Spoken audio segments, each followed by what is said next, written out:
24장부터는 이제 바울이 재판을 받으면서 또 잡혀 있으면서 로마로 가는 그런 과정들을 이야기를 하고 있는 거죠. 우리 신앙이라고 하는 것은 결국 변화인데요. 이 변화하는 게 뭘까? 듣는 게 달라지는 거잖아요. 그리고 눈이 달라지는 거고, 그리고 우리의 입술이 달라지는 거예요. 그래서 신앙생활을 오래 하면 할수록 듣는 귀가, 또 보는 눈이, 또 말하는 수준이 달라지는 게 지극히 정상인 건데, 그걸 자연이라고 얘기하잖아요. 그런데 그런 일이 별로 일어나지 않으니까 이거를 기적이라고 얘기를 해요.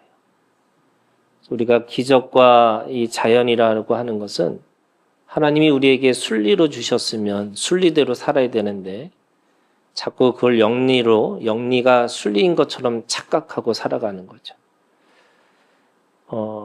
특별히 오늘 이 세상에 가지고 있는 이 체계 속에서 이 믿음의 사람들이 어떻게 살아야 되는지를 오늘 이 바울을 통해서 우리가 함께 생각을 했으면 좋겠습니다. 24장의 1절에 있는 말씀에 보면 닷새 후에 대제사장 아나니아가 어떤 장로들과 한 변호사 더둘로와 함께 내려와서 총독 앞에서 바울을 고발하니라. 지금 유대인들이 이 로마 체계, 법 체계를 잘 모르니까 그 법 체계를 따라서 누군가를 내세워서 그를 고소하려고 하고 있는 겁니다. 근데 그 고소하려고 하다 보니까 자신들이 법을 모르니까 법을 더 잘 알고 있는 지금 오늘 이 더둘로라고 하는 사람을 통해서 지금 법적인 그런 고소를 지금 진행하려고 하고 있는 겁니다. 이 더둘로라고 하는 말은 원래 이게 이름의 뜻은 이 뜻이 테리티우스, 우리가 그냥 빨리 읽으면 그냥 테리우스가 되는 거예요. 여러분 테리우스라고 들어보셨나요? 예, 캔디를 읽어본 본 사람들은 이 테리우스가 누군지 알죠? 셋째라는 뜻이에요. 그러니까 보통 그 당시에 사람들은 이름을 그냥 첫째, 둘째, 셋째 하는 것처럼 아니면 그 지명을 그냥 이름으로 하듯이 또는 그 사람의 어떤 모양을 가지고 이름을 정했다고 하는 것처럼 아마 셋째 아들이라는 의미로 이 테리티우스 또는 테리우스라고 하는 이름을 갖게 된 거죠. 그런데 사실은 이 이름의 사람들이 계속 뭐라고 얘기하고 있냐면 이 이름을 거짓말쟁이라고 하는 하나의 명칭 또는 별칭으로 그를 그렇게 불렀습니다. 이유가 있죠. 오늘 말씀에 보면 3절에 있는 말씀에 보면 이 벨릭스 각하여 우리가 당신을 힘입어 태평을 누리고 그리고 또 이 민족이 당신의 선견으로 말미암아 여러 가지 개선된 것을 우리가 어느 모양으로나 어느 곳에서나 크게 감사하나이다 이렇게 얘기합니다. 태평을 누리고 민족이 개선됐다. 이거에 대해서 그 총독한테 지금 감사의 인사를 했습니다.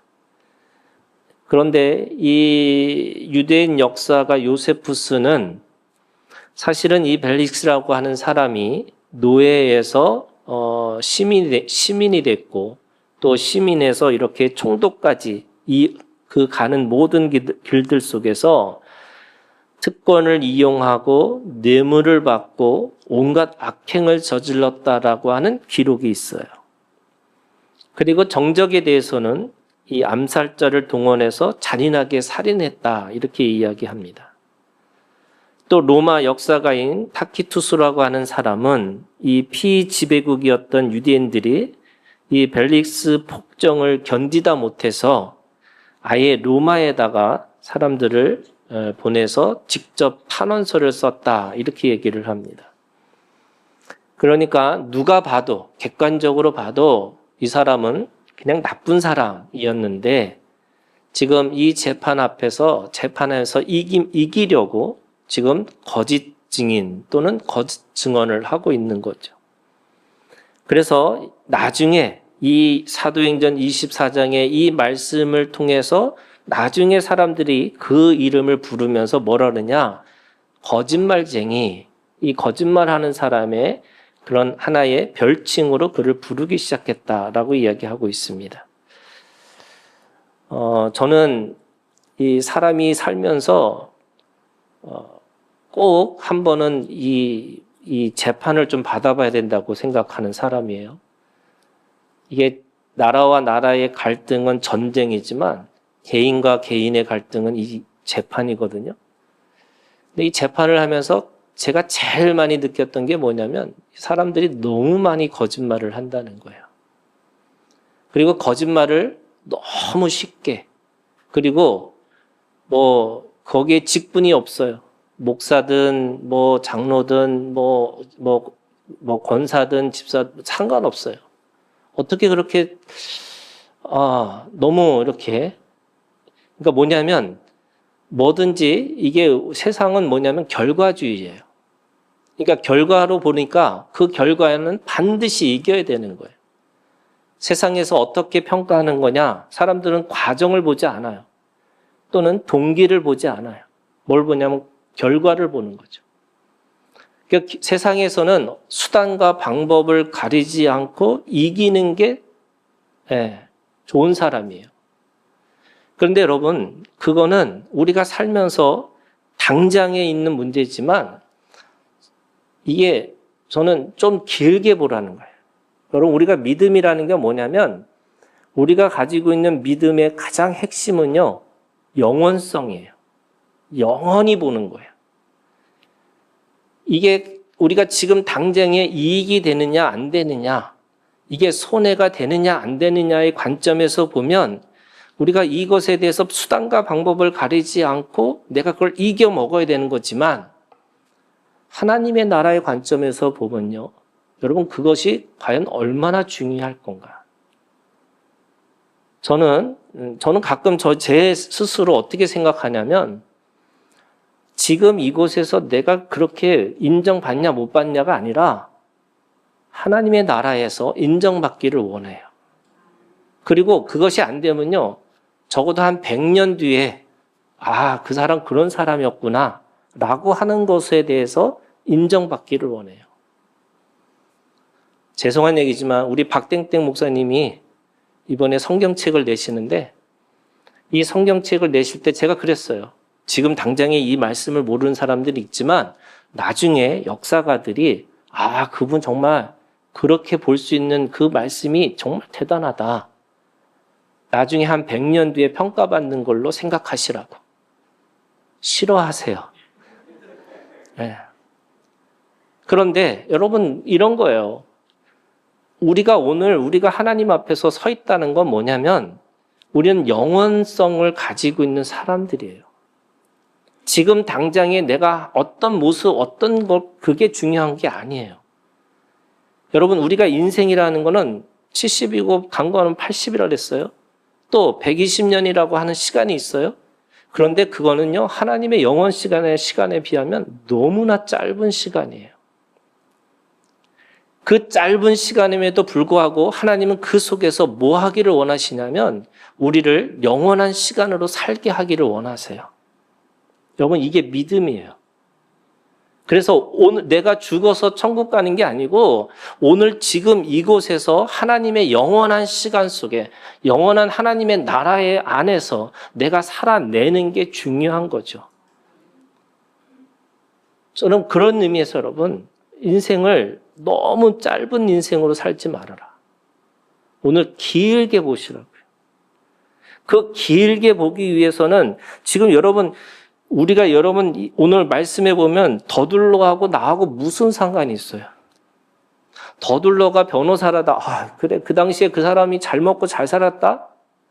그런데 여러분, 더둘러라고 하는 사람이 이 성경에 기록되기를 뭐 했어요? 거짓말쟁이로 기록돼 있어요.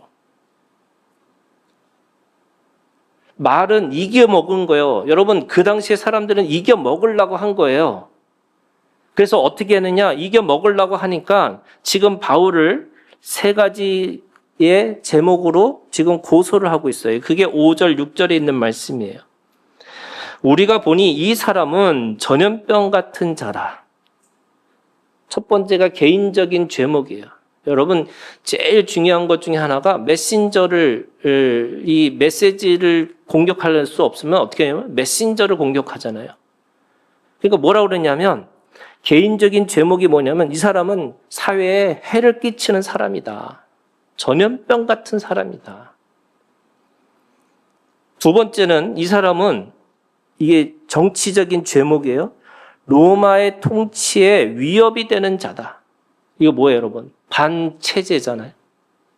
거기다가 나사렛 이단의 우두머리, 위험한 종교 집단의 수장이라고 얘기를 하고 있는 거예요. 여러분, 이 나사렛 이단의 우두머리, 이 말이 무슨 말이냐면, 이 범죄 조직을 만들어가지고 거기에 수장 역할을 하고 있는 사람이다. 거기다 종교적 죄목이 있어요. 성전을 더럽혔던 자다. 이렇게 얘기합니다.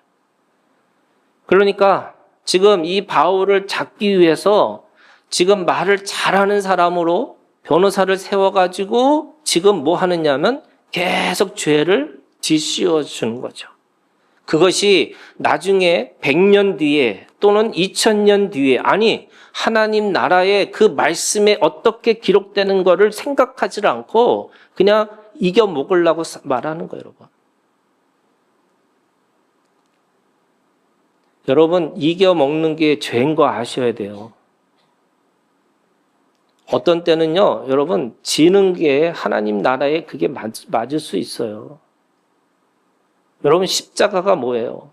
실패예요. 지는 거예요. 그런데 결국 다시 부활하셔서 그것이 진정한 또 영원한 하나님의 나라의 진리라고 얘기하시는 거예요. 여러분, 이겨먹지 않기를 주님의 이름으로 축원합니다. 이거 고백하셔야 돼요. 그래서 너무 막 바둥바둥 수단과 방법 가리지 않고 내가 어떻게 그걸 이루고 말기다. 여러분, 다 뭐예요? 죄예요. 그냥 당할 때는요, 여러분 당하셔야 돼요. 어떻게 해요? 어린 양처럼 침묵하고, 어떤 때는 그냥 당하는 거예요. 어쩔 때는 그 당하는 게 바닥까지 갈 수도 있어요. 여러분, 가셔야 돼요. 잘 가시기를 주님의 이름으로 축원합니다.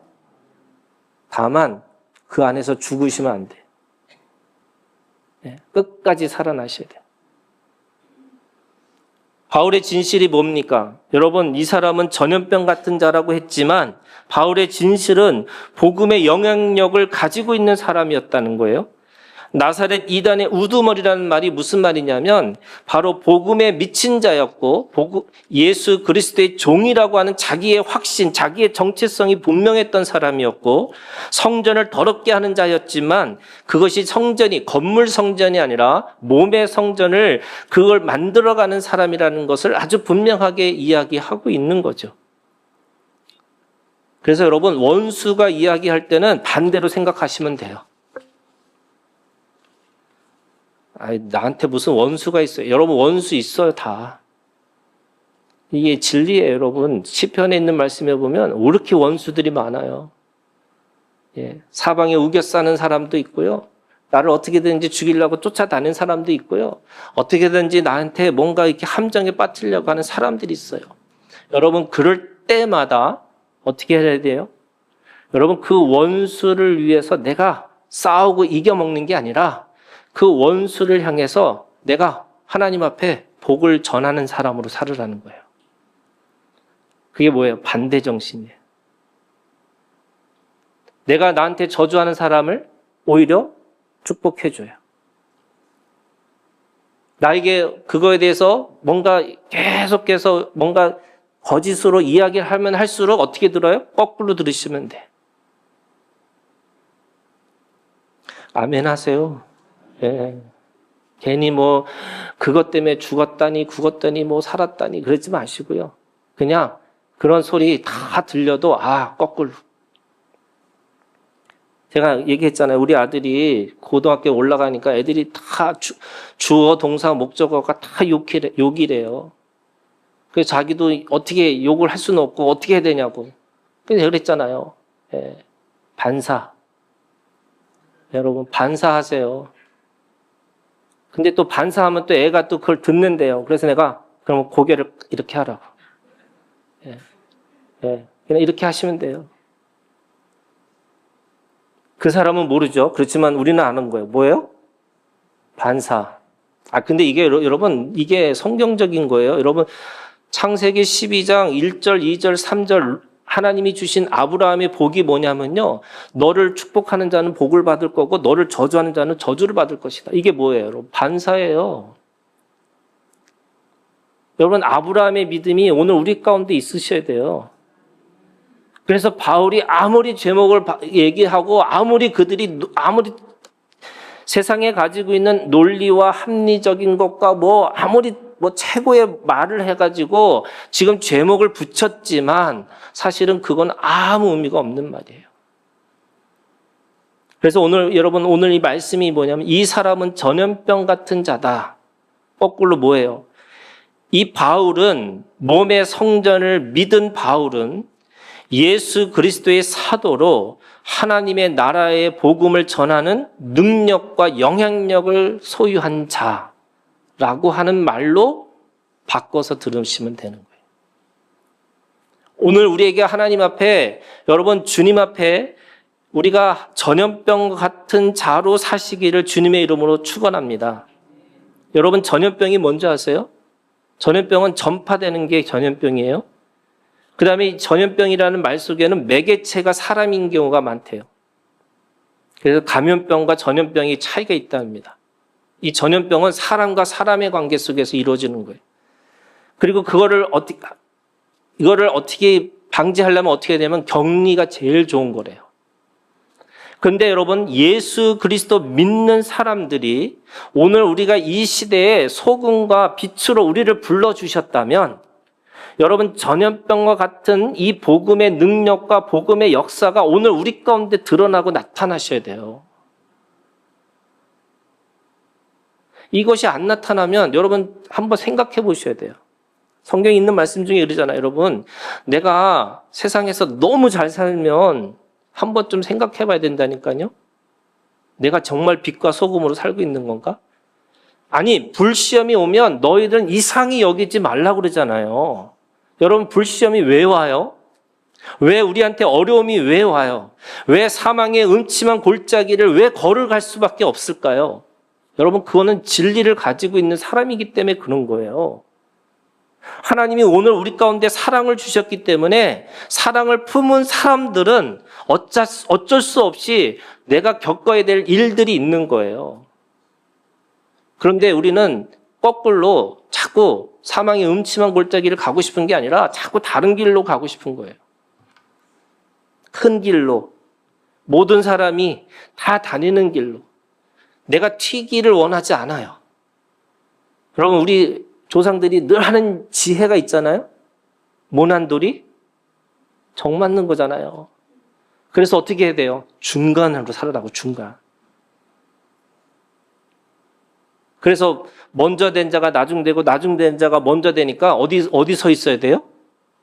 중간에 서야 된다고 생각해요. 이게 사람의 지혜인 거예요. 근데 주님은 우리한테 뭐라고 말씀하시냐면 바로 오늘 우리가 큰 길과 죽음의 길, 그 길로 가지 말고 좁은 길로 가고 사망의 음침한 골짜기를 가라는 거예요. 여러분, 오늘 우리를 통해서 세상이 뭔가 변하고 세상이 조금 달라지는 것을 우리를 통해서 나타나야 되잖아요. 보여줘야 되잖아요. 그게 뭐예요? 빛이에요. 그 맛을 내야 되잖아요. 소금이잖아요. 그런데 빛이 그냥 이 바가지 속에 들어있는 거예요. 빛이. 또 소금이 아무리 녹지를 않고 그냥 그대로 있으니까 그 맛을 낼 수가 없어요. 빛으로 소금으로 불러주셨는데 빛의 역할과 소금의 역할을 감당할 수가 없어요. 여러분, 구약의 정결법이라는 건 뭐냐면 여러분 구약에서는 정결하기 위해서는 어떻게 하냐면 먹는 걸 가려야 돼요. 먹을 것과 먹지 못하는 것을 가려요. 그 다음에 그 병이 들거나 어떻게 하면 격리시키는 게 맞아요. 그래서 거룩한 것과 거룩하지 않는 것이 같이 있을 수 없어요. 그래서 거룩하지 않는 것은 거룩한 것은 거룩하지 않는 것과 같이 있지 않으려면 어떻게 해야 돼요? 구별시켜야 돼요. 계속. 그래서 부정한 음식, 부정한 물체 손을 대면 안 돼요. 왜? 내가 먹는 순간에 부정한 사람이 되고 내가 만지는 순간에 내가 부정한 사람이 될 수 있어요. 그래서 구약의 정결법은 가장 중요한 게 뭐냐면 격리예요. 내가 격리돼야 돼요. 그런데 예수님이 우리 가운데 오셔서 다른 정결법을 가르쳐 주셨는데 그것이 뭐냐면 예수님은 만지셨어요. 병자를 만지셔서 어떻게 하셨어요? 치유하셨어요. 예수님은 만지셔서 물을 포도주로 만드셨어요. 예수님은 만지셔서 사람의 생각과 사람의 마음을 변화시켜 주셨어요. 그래서 하늘의 보좌를 버리시고 사람으로 오셨고 그 사람 가운데서 가장 비천한 종의 모습으로 오셔서 기꺼이 모든 그 거룩하지 않는 곳에 서 있었으셨어요. 이것이 예수 그리스도의 정결법이에요. 그래서 신약의 정결법은 세 가지 의미가 있어요, 여러분. 첫 번째, 구별이 아니고 분별의 삶을 지향하는 거예요. 사람들은 구별시키려고 해요. 저 사람이 믿는 사람이냐, 저 사람이 안 믿는 사람이냐, 계속 그걸 가지고 사람의 모양을 가지고 구별시키는 거예요. 여러분, 하나님의 세계는 분별의 세계예요. 여러분, 분별하는 능력이 오늘 우리 가운데 있기를 주님의 이름으로 축원합니다. 두 번째, 여러분, 차별이 아니고요. 하나님은 우리에게 누군가를 계속 차이를 말해주는 게 아니라 어떻게 하나 되게 하시기에 우리에게 말씀하시는 거예요. 여러분, 우리가 다 다르죠. 다 달라요. 그런데 그 차별을 없애버리고 오늘 우리가 예수 그리스도 안에서 한 형제이고 한 형제라는 걸 뛰어넘어서 한 지체, 몸의 한 부분이라고 우리에게 말씀하고 있어요. 너무나 다른 사람들이, 너무나 다른 삶의 배경이 있는 사람들이, 고향도 다르고 뭐도 다르고 생각도 다 다르지만 여러분 예수 그리스도 안에서 하나 되시는 거예요. 세 번째, 여러분, 개별이 아니에요. 우리는 연합과 공동체를 이루는 사람들이에요. 하나님은 오늘 우리를 개별적으로 부르셨어요. 그래서 우리의 구원이 무슨 구원이에요? 개인 구원이에요. 그런데 개인 구원으로 끝나지 않으시고 아브라함과 이삭과 야곱을 통해서 이스라엘이라고 하는 12족속을 만드셨어요. 그래서 하나님의 나라가 어디서부터 시작하는 거냐? 아브라함에서부터 시작하는 것처럼 보이지만 그 완성은 바로 이스라엘이라고 하는 이 민족을 통해서 이루어지는 거예요. 그래서 오늘 우리가 하나님 앞에서 내가 잘 되고 내가 어떻게 되는 게 아니라 오늘 하나님 앞에 함께 연합하고 함께 그 일들을 감당할 수 있는 하나님의 몸을 만들어가는 것이 우리의 믿음이라고 하는 거예요. 여러분, 그거 하기 위해서 어떻게 해요? 세상에 있는 구약에 있는 법처럼 우리를 격리시키는 삶으로 살아가는 게 아니라 분별해서 하나가 되게 하시고 분별해가지고 함께 연합하고 함께 공동체를 이뤄가는 것이 오늘 우리들의 삶이라고 말씀하시는 거예요. 그러면 여러분, 오늘 이 전염병과 같은 성령의 역사가 오늘 우리 가운데 있어야 된다는 거예요. 성령의 역사, 성령의 운행하심이 여러분 그 전염병 같은 그 능력들로 나타나셔야 돼요. 성령이 임하시면 권능을 받고, 여러분 성령의 권능이 뭐예요? 우리에게 믿음의 영향력이고 믿음의 우리에게 가지고 있는 능력이에요. 그래서 오늘 우리가 가지고 있는 이 바울이 가졌던 모든 사람들에게 그가 지나가면요, 어떤 일이 벌어져요? 사람이 달라져요. 그가 지나가서 하나님의 복음을 전하면요, 교회가 생겨요. 교회가 생기고 뭐 해요? 서로 물건을 통용하고요, 남녀노소, 노예든 주인이든 함께 한 형제라고 같이 고백하고 살아요. 여러분, 이게 놀라운 거 아니에요? 아니, 한 사람이 지나가는데 어떻게 저 사람이 변하지? 한 사람이 지나갔는데 어떻게 교회가 생기지? 그 사람이 지나가면 쫙 갈라져요. 아무도 안 믿어. 교회가 깨지고요. 분열이 생기고요. 사람들을 차별하고요. 서로 서로를 용납하지 않아요. 이 놀라운 기적으로 살고 있는 거예요, 사람들이. 누군가가 와서 그 사람 때문에 여러분 더 화해하고 평화를 이루고 함께 더불어서 살아가는 삶으로 살아가는 것이 되어지는데 그 사람이 만들어짐으로 해서 트러블이 생기는 거예요. 더 문제가 더 심각해져요.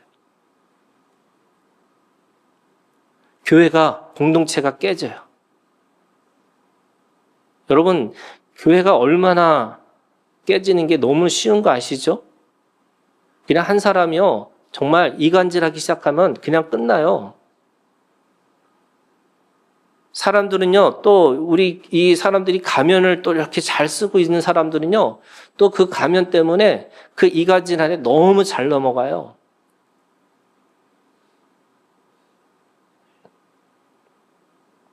제가 늘 교회 생활하면서 제일 중요한 것 중에 하나가 뭐냐면 여러분, 소설을 쓰지 말아요.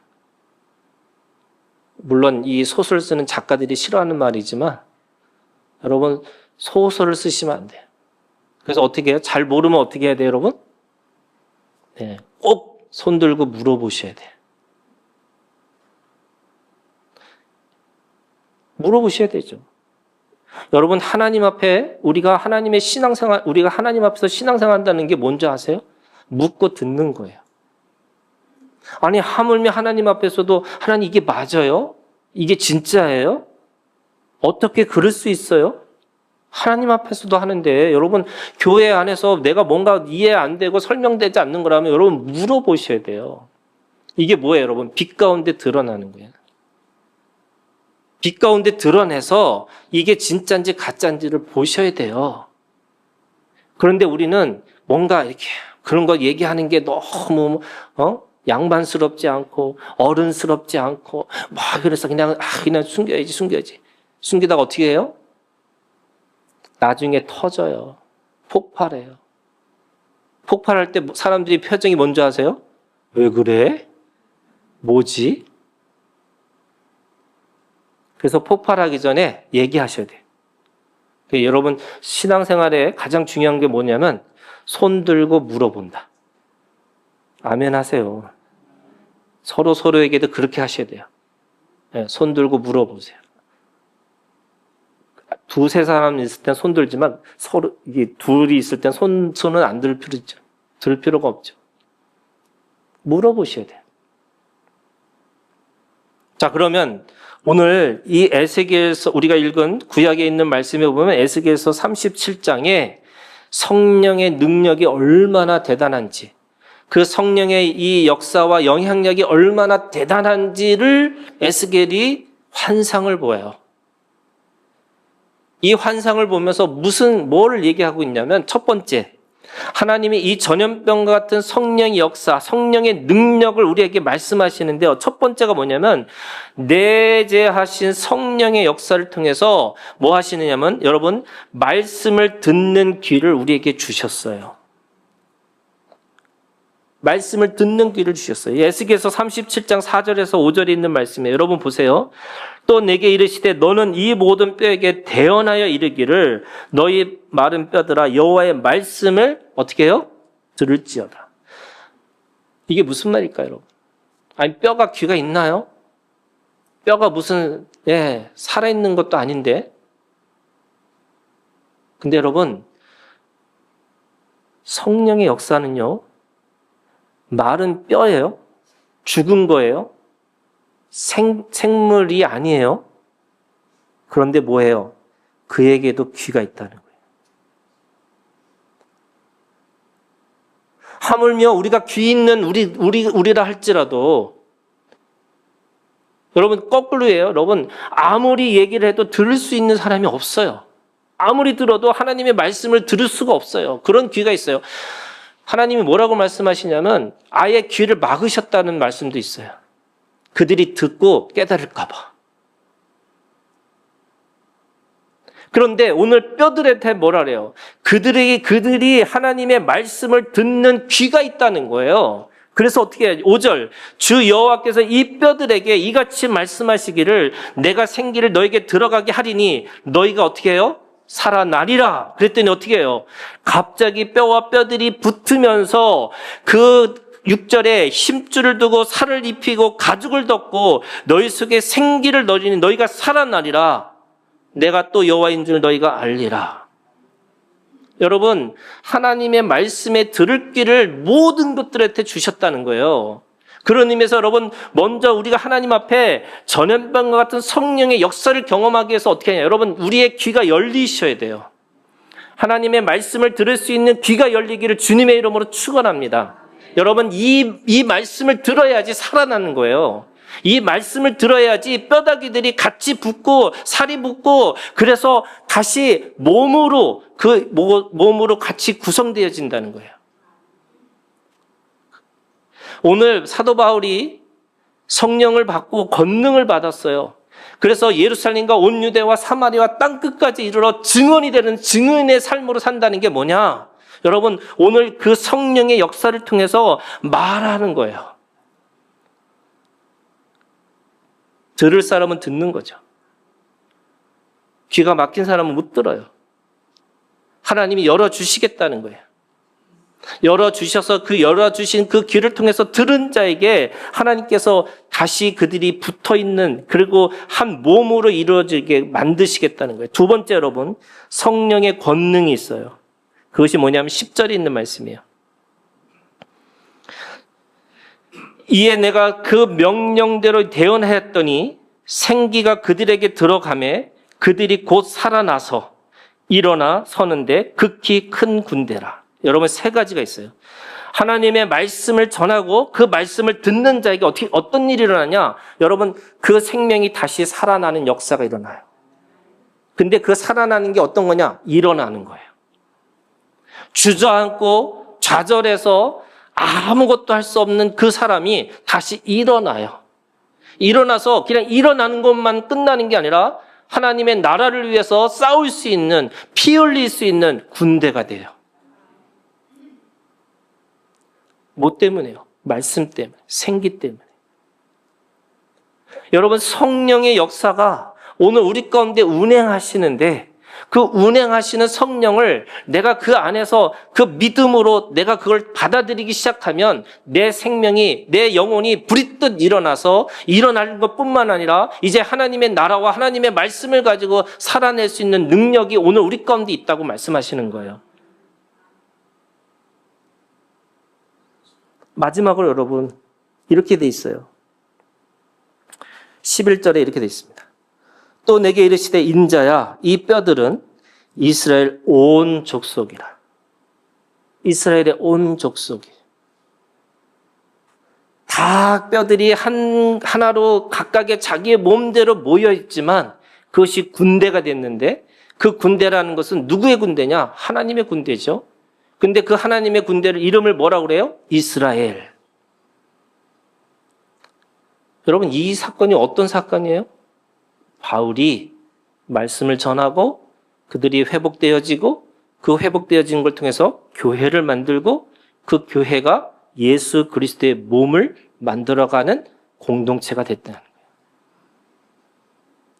자, 그러면 여러분 오늘 우리에게 믿음의 권능이 있는 거잖아요.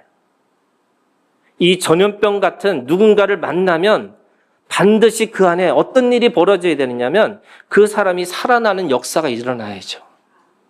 왜요? 오늘 우리를 그렇게 부르셨잖아요. 그래서 살아나는 것뿐만 아니라 어떻게 돼요? 교회로 모이게 하잖아요. 교회가 뭐예요, 여러분? 예수 그리스도의 몸이잖아요. 우리가 모여서 뭐 해요? 그리스도의 몸을 만들어 가고 있는 거잖아요. 그래서 어떻게 돼요? 이제는 세상을 향해서 세상과 다른 관점의 하나님의 나라를 이곳에서 만들어 살아가는 거죠. 여러분, 교회에 내가 어느 사람이냐, 내가 뭐 있느냐, 내가 무슨 능력이 있느냐, 여러분 그거 하나도 안 중요해요. 뭐가 중요해요, 여러분? 성령의 역사와 성령의 능력이 중요한 거죠. 여러분, 교회는 남녀노소의 차이가 없어요. 교회는요, 가난하고 부자가 차별이 없어요. 교회는요, 죽느냐 사느냐 그런 죽음과 생명의 경계가 없어요. 여러분, 그것이 오늘 교회죠. 여러분, 교회 공동체 안에서 오늘 우리가 그걸 만들어내고 그걸 세워나가는 능력이 있어야 되는 거죠. 그런데 세상의 사람들이 걱정해, 교회를. 세상의 사람들이 믿음의 사람들한테 비판해요. 여러분, 비난이 아니에요. 비판해요. 그래서 오히려 세상의 사람들이 더 왜 하나님의 나라를 살지 않냐고 물어요. 왜 너희들은 왜 그렇게 똑같은 너희들은 믿음이 있다고 하면서 왜 세상이 똑같이 사람들처럼 염려하고 두려워하고 사느냐는 거예요. 여러분, 오늘 우리가 성령의 전염을 전하는 하나님의 사람이 되기를 주님의 이름으로 축원합니다. 이 믿음 가운데 오늘 우리가 함께 기도하는 시간을 갖기를 원합니다. 우리 기도하겠습니다.